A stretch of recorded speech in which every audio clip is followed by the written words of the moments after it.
A man convinced over 900 people to hand him their children, their money, and eventually their lives, and most of them walked toward that ending willingly.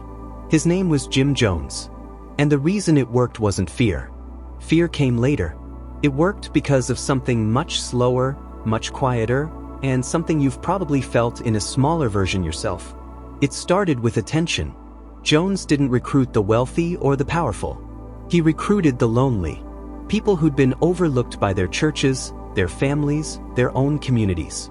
He gave them exactly what they weren't getting anywhere else: total, undivided focus.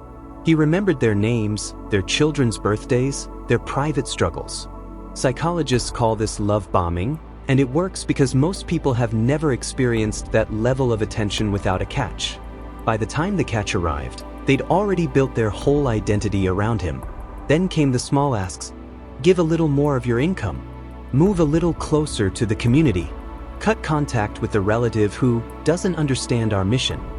Each request was small enough to agree to on its own, but each one made the next one easier to accept, because saying no would mean admitting the last several yes were mistakes.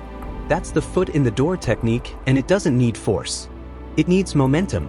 By the time Jones moved hundreds of his followers to a jungle compound in Guyana, most of them had no money left outside the group, no family they still spoke to, and no framework for questioning him. That isolation wasn't an accident. It was the entire design. A person surrounded only by people who agree with the leader has no outside voice left to check the story against. Jones ran loyalty tests he called white nights. Late at night, he'd wake the community and tell them enemies were coming, that this might be the moment they'd have to prove their commitment with their lives. Sometimes it was a drill. People drank a liquid they were told was poison, then found out afterward it wasn't. Each drill made the real thing, when it came, feel familiar instead of unthinkable. On November 18, 1978, after a visiting congressman and several journalists were shot on an airstrip trying to leave, Jones gathered the community one final time. He didn't call it death. He called it revolutionary suicide, an act of resistance instead of an ending. Parents were told to feed their children first.